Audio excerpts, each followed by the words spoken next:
லைஃப்ல ரொம்ப கீழே இருக்கும்போது நான் இருக்கேன்டா அப்படின்னு ஒரு ஃப்ரெண்டோட வாய்ஸ் வரும் இல்லையா? மார்க்கெட்லயும் அதே மாதிரி தான். ப்ரைஸ் கீழே போகும், ஃபியர் வரும், கண்ட்ரோல் மிஸ் ஆகும்.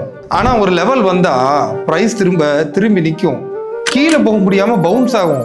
அதுக்கு பேர் தான் சப்போர்ட். சப்போர்ட்னா அது ஜஸ்ட் ஒரு லைன் இல்லை, அது ஒரு ஏரியா.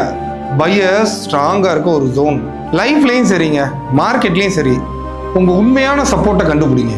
சப்போர்ட்டுங்கிறது உங்க டவுன்ஃபாலோட எண்டு மட்டும் இல்லை, அதுதான் உங்க அப் ட்ரெண்டோட தொடக்கமும்.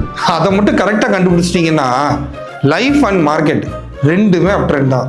சப்போர்ட்லையும் கண்டிப்பாக ஸ்ட்ரகிள் இருக்கும், பயம் தேவையில்லை, பிளான் இருந்தால் போதும். அதே மாதிரி தாங்க மார்க்கெட்லேயும் சப்போர்ட் லைனில் வாலட்டிலிட்டி இருக்கும், ஸ்டாப் லாஸ் இருந்தால் மட்டும் போதுங்க. அங்கே அந்த ஃப்ரெண்டை நம்பலைன்னா லைஃப்பில் சர்வைவல் கஷ்டம். அதே மாதிரி சப்போர்ட் லைனை நம்பலைன்னா மார்க்கெட்டில் உங்கள் சர்வைவல் கஷ்டம். ஸோ உங்கள் உண்மையான சப்போர்ட்டை கண்டுபிடிங்க, லைஃப்லேயும் சரி மார்க்கெட்லேயும் சரி.